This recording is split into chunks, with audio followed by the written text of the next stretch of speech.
This podcast contains real stories, adult language, and occasional chaos. Some content may not be suitable for all audiences. Listener discretion is advised, especially if you're easily offended, overly nostalgic, or still living in a dorm.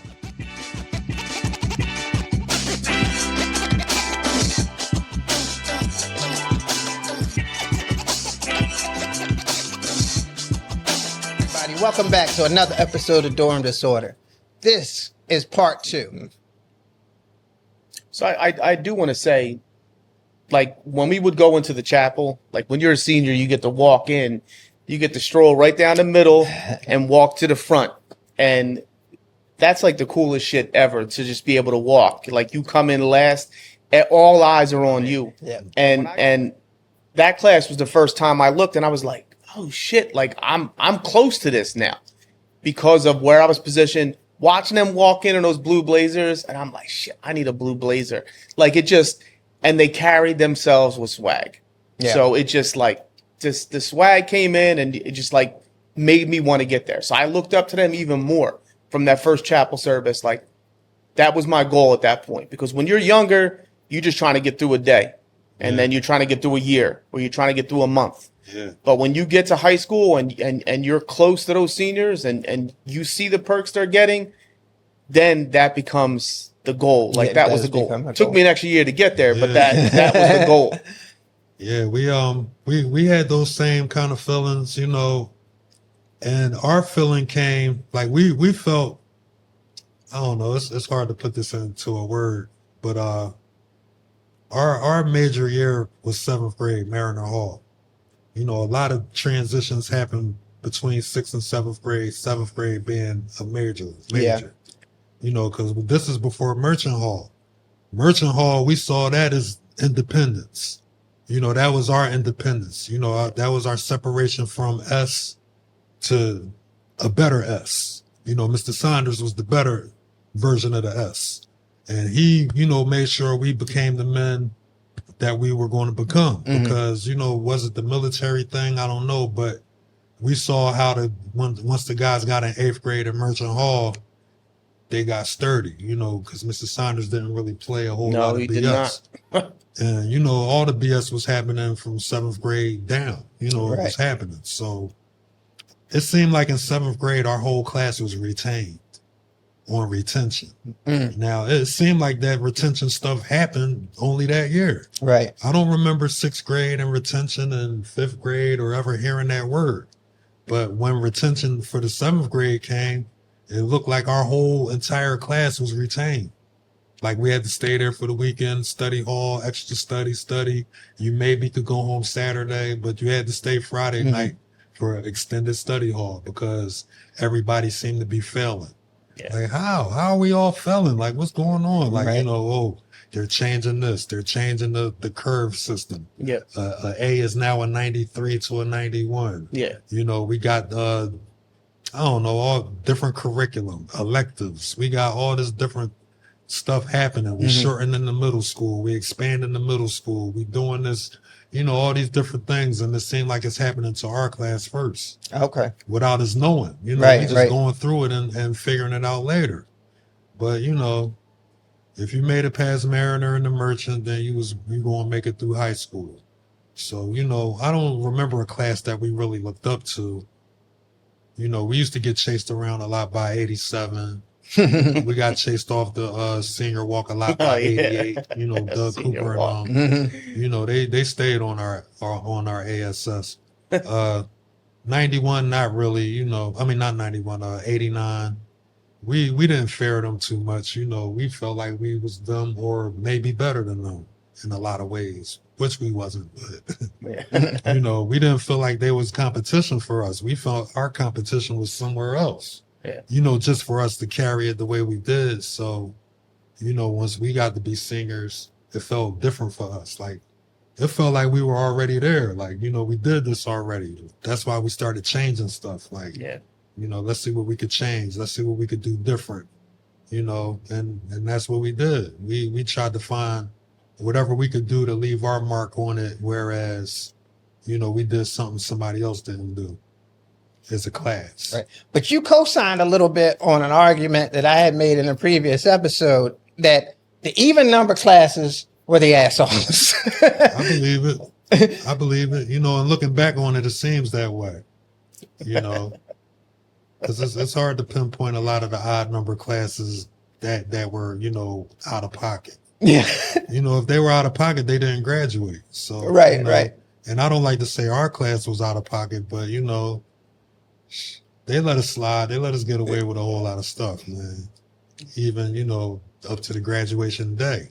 You know, it was one of our guys that didn't graduate with us. He's in the book though, and rest in peace to him. But you know, he was the last one kicking ass. To the point that Right out the sent him door. we sending you your yearbook. Don't even come here. Like, you know, you done. You home on detention already. Stay home. So, you know, they 90, man. Yeah. I still stick by this, that what my class was absolute a-holes, because I don't know if this happened to any other class before or after, but when we were in middle school, we got into fights every single PE session we had.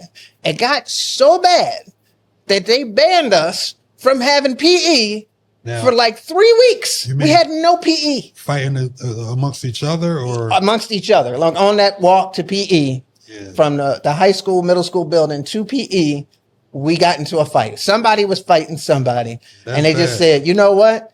Y'all just won't walk to PE no more. We had to go sit in the high school auditorium for weeks. See, And and PE was 2 periods instead of 1. So that was a long sit and do nothing Hour and a period. half. well, Yeah. we had a situation, you know, and it was a building teaching. You know, it was like something we would have to go through as kids in school, boarding school, young men.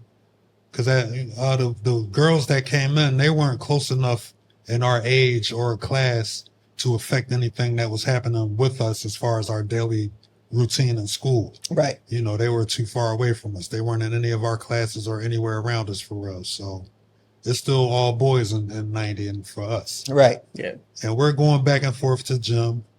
And in our class, you know, we had our round of certain dudes that was bullies. Right. You know, Every the class. bullies. Every class Yeah. had their bully, and we had ours. And you know, the bully would had their dude or people who they messed with, and you know, tried to fight and do whatever they wanted to do too. And one day, one of the guys was standing up for themselves. Like, I'm not going to take it from this bully no more. Mhm. So all of this is happening on the walk from gym and back from gym. You know, on the way to gym, bully picking on the guy. On the way back from gym, the guy going to get his redemption. Mhm. So, you know, by this point, we all know the redemption is coming. So everybody's behind the guy that's getting bullied because we want to see What he him gonna get his do? redemption. Yeah. And, you know, the bully is somewhere away in front of the crowd, ready to pop out because we know he up there hiding, because that's what he always do. He hide on the route, then jump out somewhere on the side of the chapel, on the big soccer field, you know, in between there. And sure enough, he come running out. It's like a movie, you know, like Warriors or something. And, you know, we all behind the underdog. We behind him because we want to see him get his redemption. Uh-huh. He got his heart out outside of his chest Uh-huh. because he gonna go fight the bully, and he fought the bully. They fighting. You know, the bully still whooped his ass, but As you the know, bullies usually did. we felt like the underdog won because Yeah. he put his heart up, and you know, the bully kind of fell back off of him too. Like, you know, I ain't gonna mess with him all the time now because he got the heart. He fought him back, and that's what you have to do sometimes when Yep. shit is tough. You just gotta fight. Go against it a little bit, and you know, it'll get easier for you some kind of way. Yeah. And we saw that happening. Like, you know, if it wasn't your story can attach to that and use that for motivation and inspiration because it really can happen. So, Yeah. you know, a lot of Girard was just eliminating the bully or eliminating the bully in your mind Mm-hmm. or from your mind. So Yeah. it's a lifetime of Girard lessons and things that you could take away from the school. And, you know, it's just how you carry it throughout your lifetime. Because we've been outside of Girard longer than we've been in Girard. Yeah. You know, and we still come here today to reminisce on Girard and things that it taught us, you know, as far as being men and what we're doing. So, you know, we should give it a lot of credit, give it more credit than we may. you know, I haven't sent any of my children to Girard College, and I don't know any of my classmates that did or anybody that did. One of my classmates did, actually. Yeah. Yes, actually, two of my classmates had their kids in Girard for at least a period of time. I'm pretty sure. So that Parents means graduate. Girard is pretty valuable to them, I would say. Yeah. Yeah. You know, Oh, it's- I think it's valuable to everyone. You know, it's valuable to all of us. Through life, I say things like everyone knows somebody that went to Girard College. Yeah. You know, because even if you don't, like, say if she didn't, now she does. She knows 3 of us. Yeah. Or Right. anybody that comes through here from Girard College or anybody you meet. So, you know, we still spread it. You know, we represent it. You know, so we're the representatives, ambassadors. I'm a son of Philadelphia more than a son of Girard, but, you know, Stephen Girard does have my birth certificate. Yeah. You got all of our birth Yeah, certificates. The original. So you actually went there with your brother too. So how is that like that family dynamic like through the years, even after you graduated until his graduation time?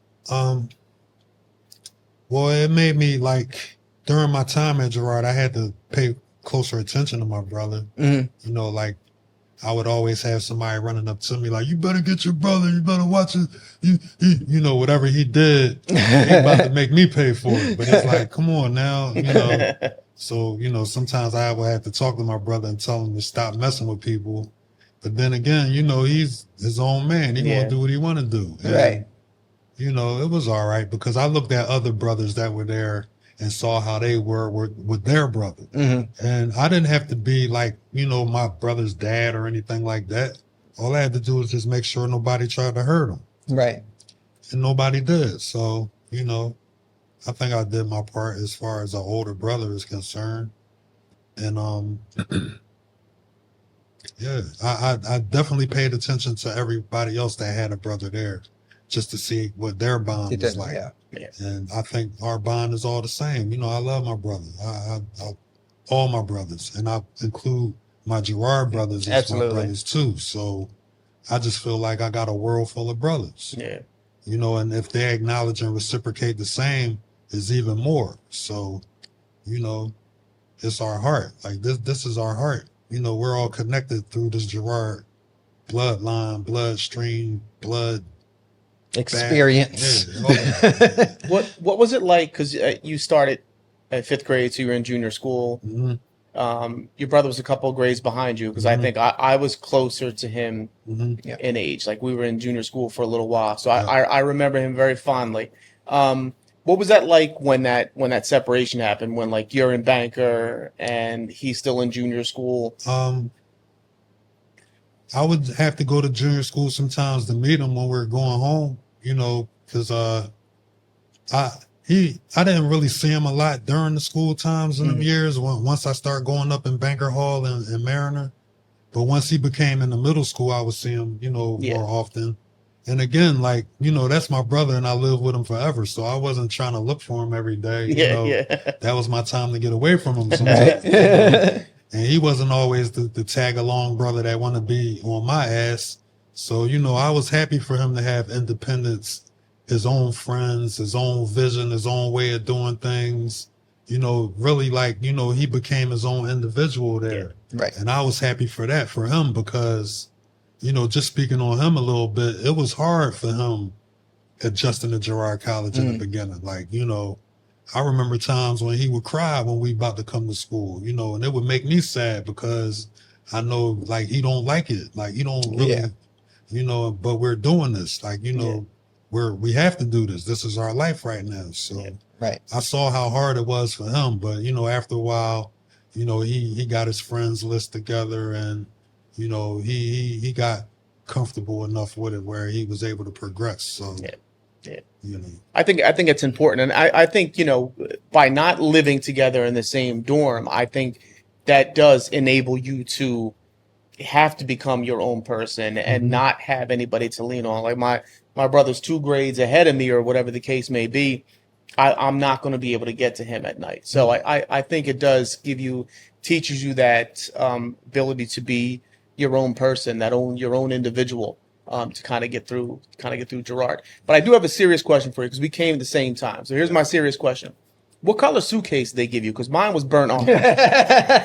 Mine was burnt orange. I know they had some yellow ones too that they gave us. I had the burnt orange. Yeah, one. the burnt I orange think it was one. a leather or pleather or Yeah, some kind of, yeah. you know.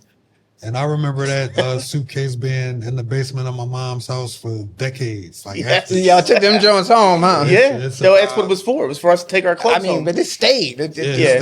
I never used it for anything else, man. I like whatever stuff I brought home from GC was in that suitcase, and you know whatever didn't survive the flood was gone. So that We look like little traveling businnemen. Yeah, like I feel cheated, though. we were coming what home. did you Like have? We got nothing. Yeah, we had to bring our own bags. I had to pack my own stuff. I said it was burnt orange. You didn't miss Girard, nothing. It like was- Girard College used to give us everything. yeah, they did. And, They didn't you give me no draws. I heard about that. Yeah, we had ours. We names stitched into them. Yep. Names and everything, you know, and that was like, you know, part of the adjustment of Girard. It was kind of fun, really, like, you know, just to see my name on stuff. So, Yeah. you know, it made me feel like it belonged to me. It was mine. Finally got my own stuff. Like, you know, didn't have to share with my brother or nothing like that, you Yeah. know, which I don't mind, but, you know, it's just a different feeling. Yeah, it is. Yeah, it is. Yeah. I did want to touch on something we did talk about. And if you don't want to talk about it or say why, it's fine too. But the protest that your class had with the Pledge of Allegiance. Oh, yeah. And like what brought that on? And the end result, I know you wound up in the president's office. Yeah.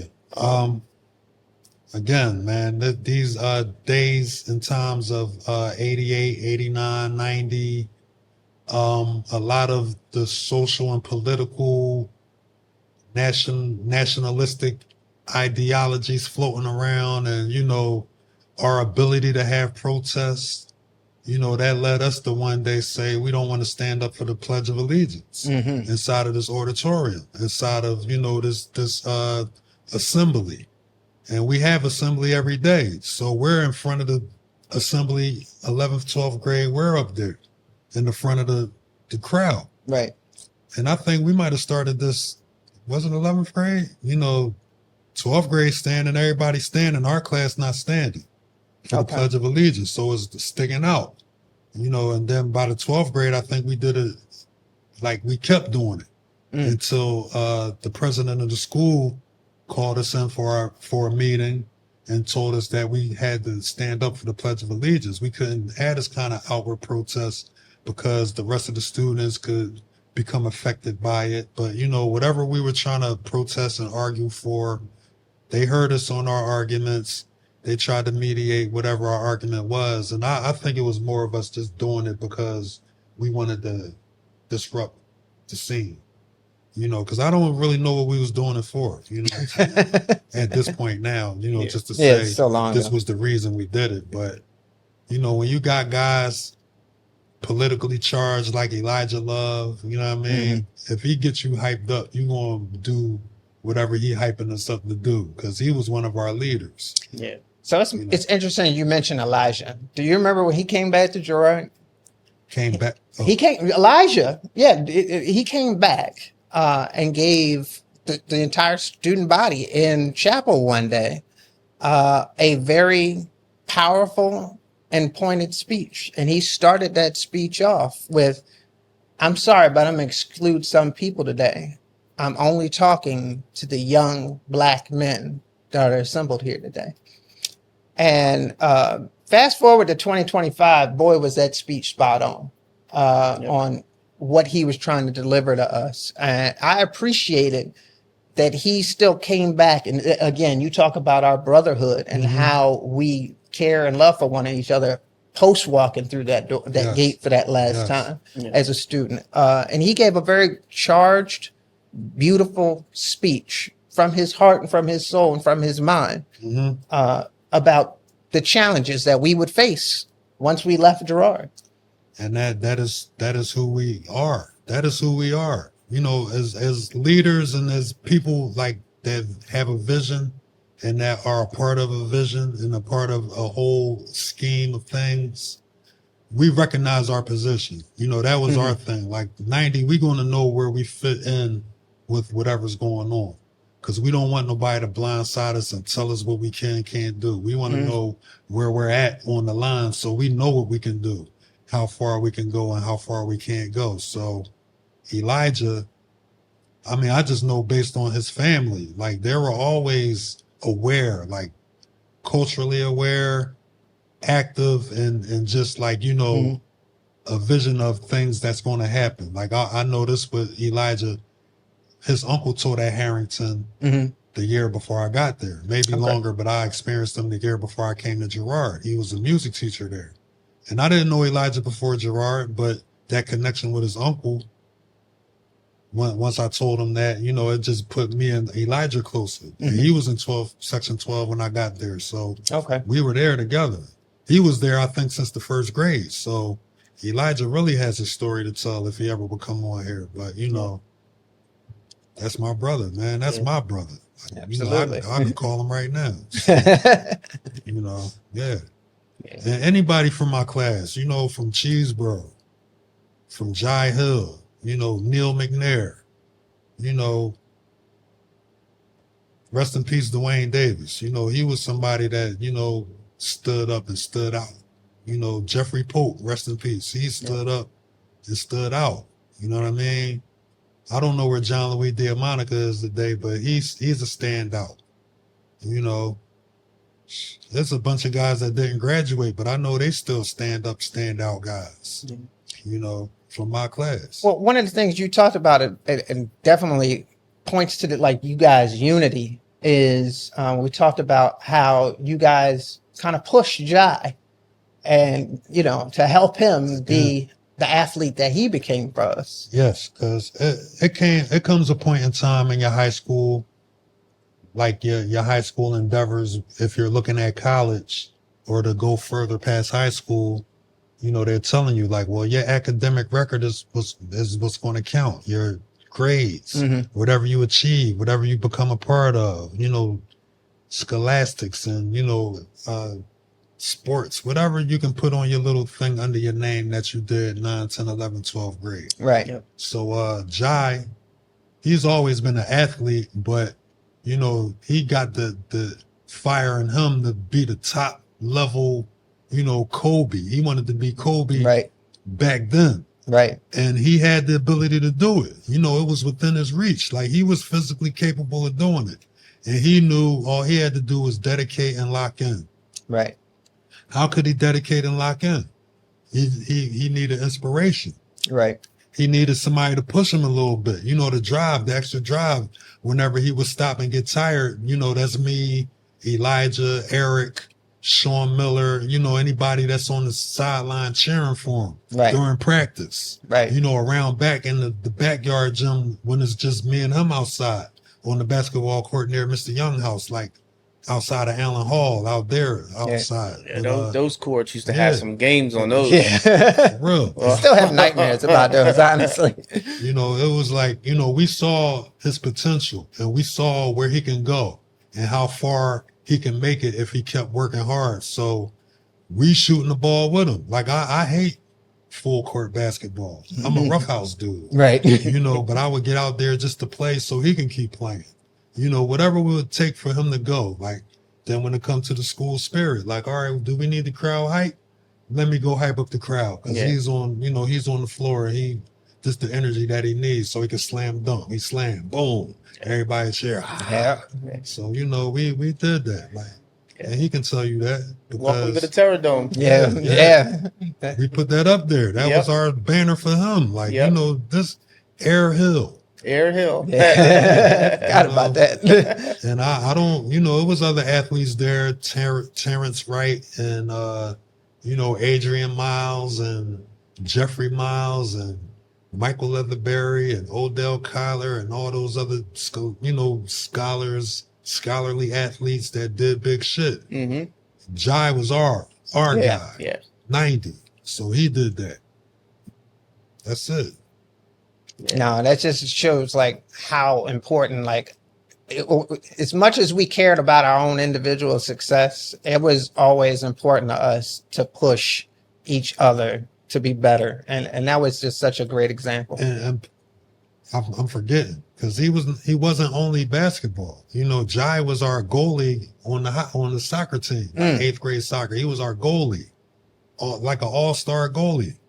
You know, he was any sport that he touched, he was a master. You know, and that was our thing. Like we consider ourselves masters at anything that we did. Like we wanted to be at the highest level of a master. So whoever was the master, you had to try to beat him, or, you know, try to get up as high as you can get on any level, from art to school to taking a test. You know, we didn't really deal with the band and, you know, Mr. Schultz and all them dudes and Mr. Jones and nothing, but, you know, anything else, we was in competition with each other to be the best at whatever it was. You know, if it was making ninja stars out of paper, you know, we was doing that. Dungeons and Dragons. I didn't know how to play Dungeons and Dragons, but I would compete just to try to be better than Jai because he had a gang Dungeons and Dragons. So, you know, it was whatever we can do to try to be the competition with each other. And it helped us. You know, it helped all of us be at our top level. And we love each other for that.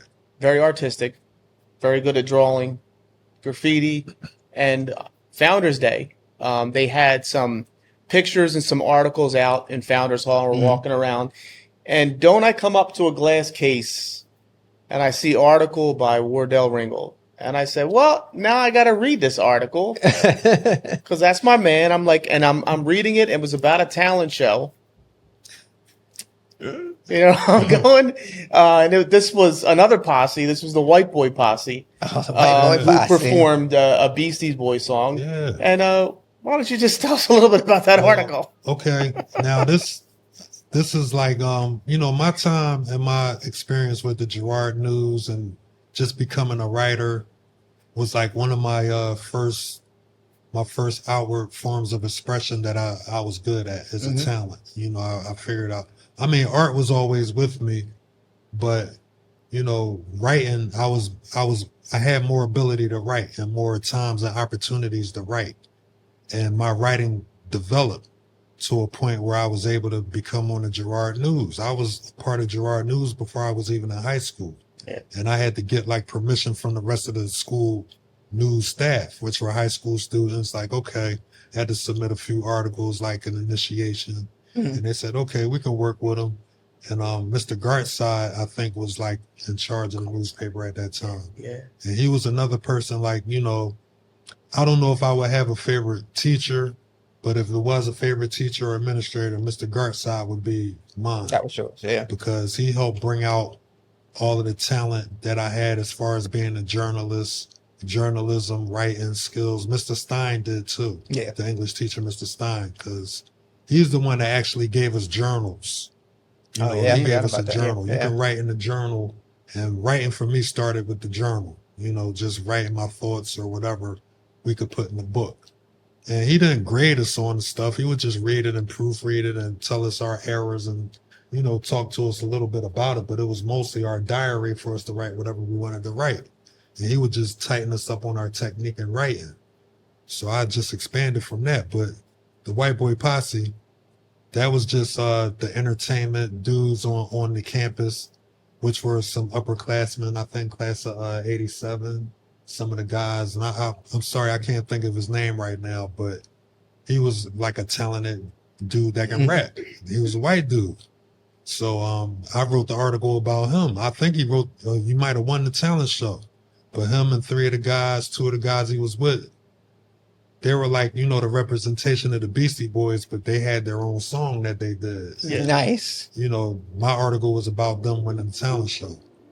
And I guess it was a good article, but I had to get to that point because I remember maybe an article before that I wrote that wasn't so good. And I got called out about it from an upperclassman named Gavin Walcott. And I'm saying this and thanks, you know, I want to thank him. Yep. Because he's an upperclassman that looked out and caught me in the mistakes that I was making in my writing, whereas I wasn't coming from points of fact. I was coming from my opinion and what I thought it was. Right. And when you're writing, you can't write like that, Yeah. unless it's an opinionated type of an article. Yeah. Right. I'm trying to write based on facts, so I need to do my research and my diligence and get the facts and write on that.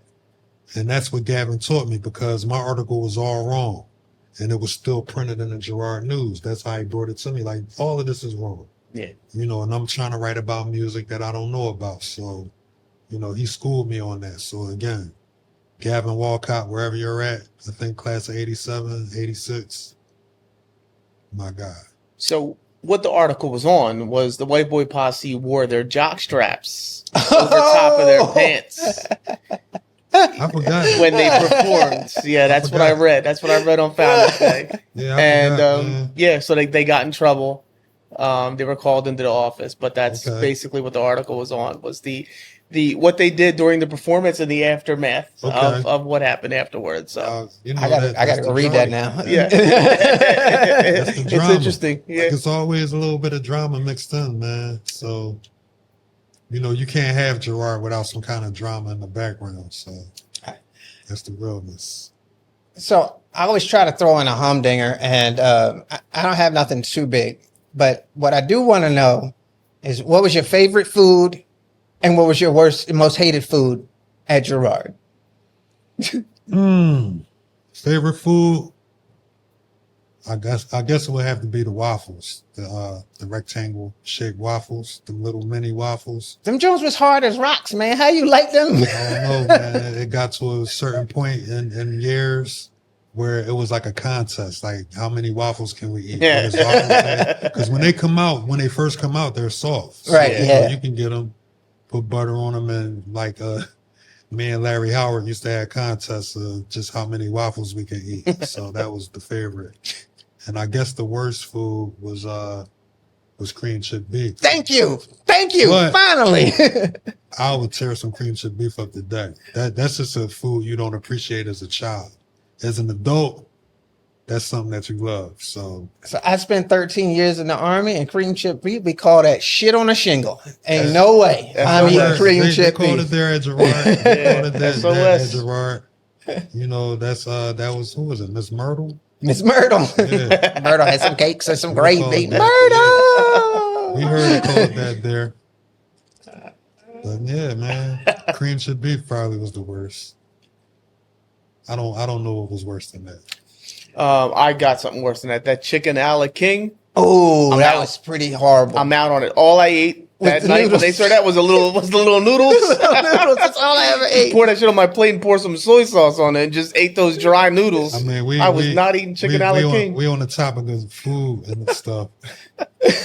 I got a story. I mean, I'm not going to say the person's name, but they were a newbie in the 6th grade. Uh-huh.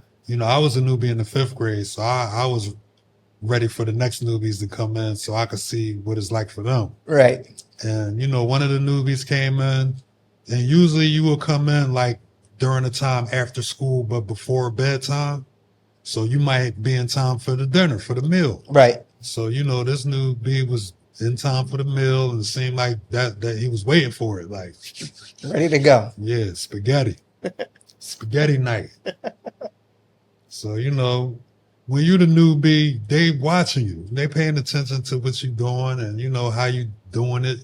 So, this dude had a couple plates and brought it upstairs. Not the spaghetti, but, came upstairs to Banker Hall. The dorm is on top of the dining room. Above so you DNS, just go yeah. up one flight of steps and you upstairs. Right. So now, we're in the assembly room, probably about to have an assembly before bedtime or whatever. And the newbies, I think they're introducing the newbies one more time so everybody know who they are and asking them about their day and was everything cool. And, I remember in 5th grade, they used to say, all right, now you want to get upstairs first so you could get your spot in the bed, like making you think it's a big bed we all about to jump in. That's what I thought my year. But I don't think they played that same trick with the 6th grade newbies. But before any of that happened, this newbie was up in front of everybody. You just come from dinner, you start coughing and a little bit, Next thing you know, spaghetti shooting out from everywhere. Oh. Everywhere. Nose, ears, everywhere. Oh. Oh, That was nasty. man. That was crazy. I got a Myrtle story, but I don't think it's appropriate right now. And we're going short on time, so maybe I'll just hold on that for another episode. You want to? Is anybody that you would, anybody in particular, or any person? You mentioned Mr. Garside, but even if it was another student, like somebody you would want to like thank right now for making your time at Girard what it was. I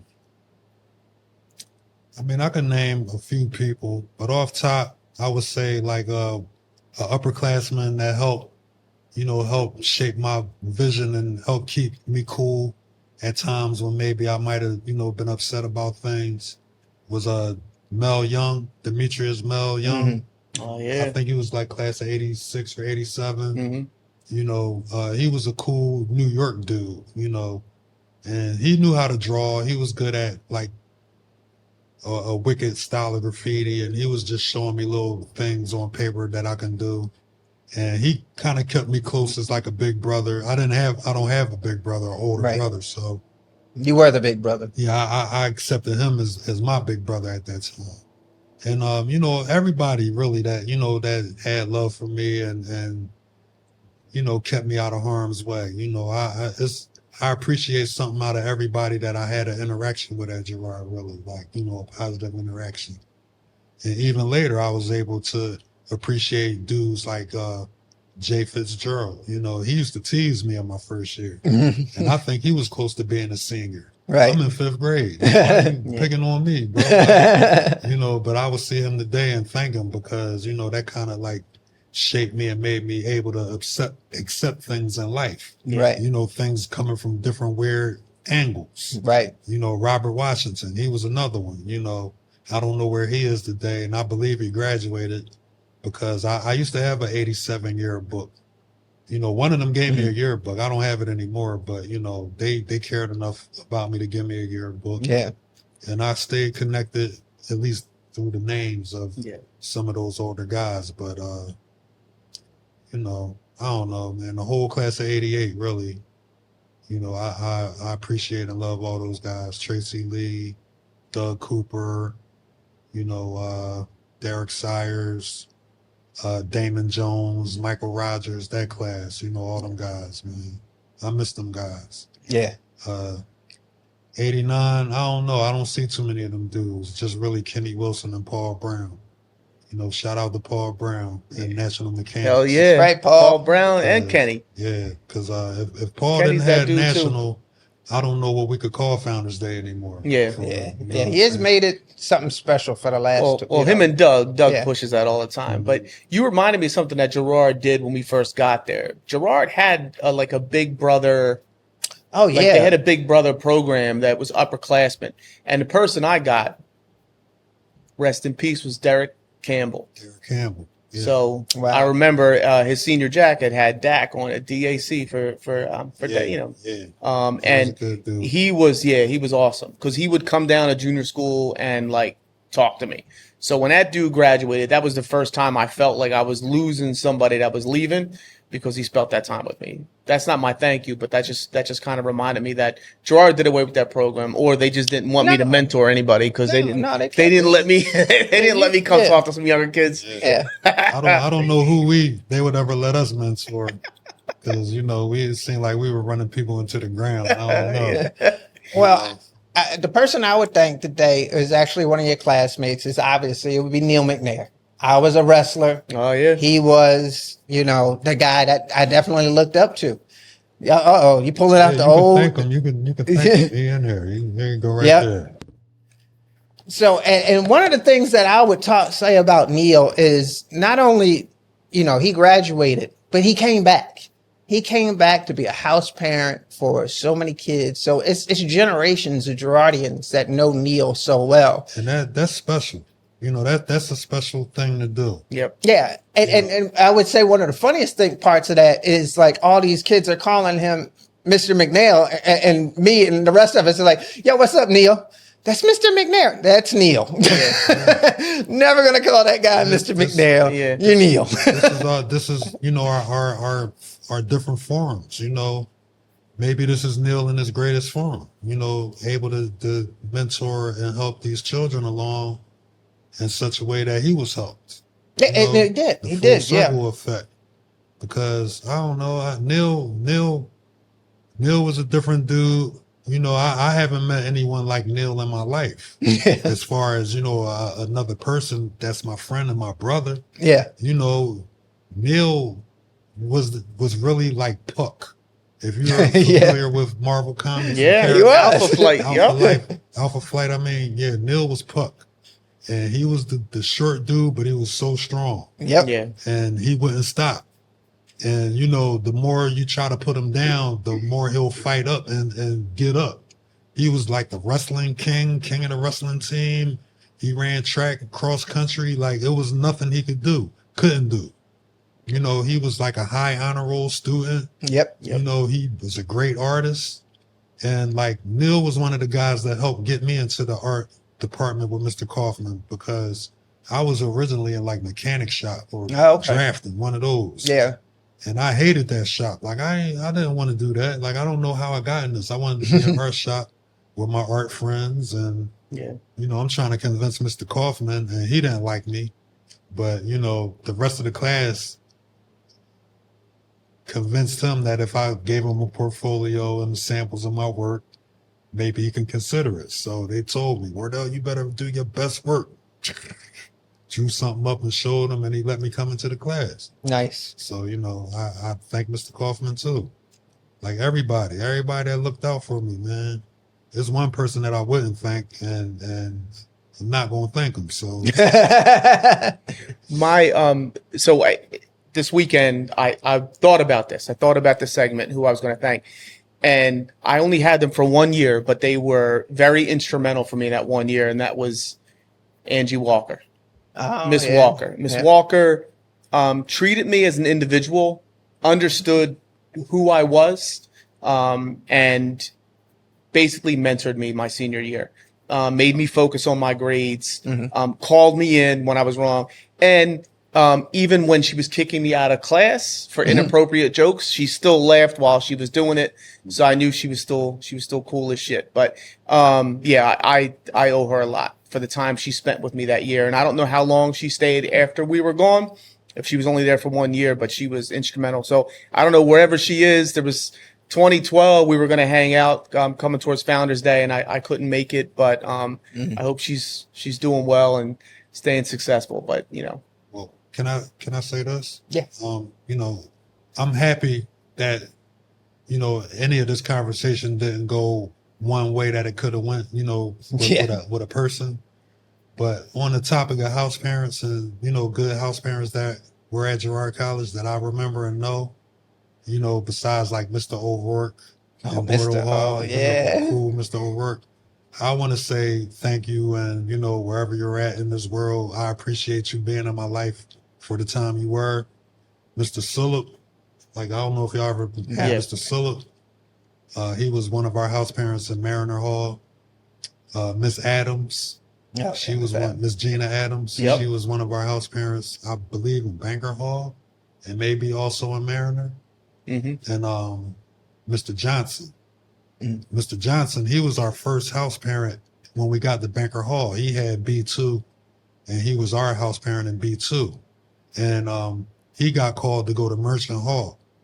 And I forgot who replaced him in Banker Hall, but when he made the announcement to us that he was going to Merchant Hall, we all cried. Yeah. Like the whole section. We sat there crying like, you know, little kids crying because we lost Mr. Johnson. He was only going across the hall.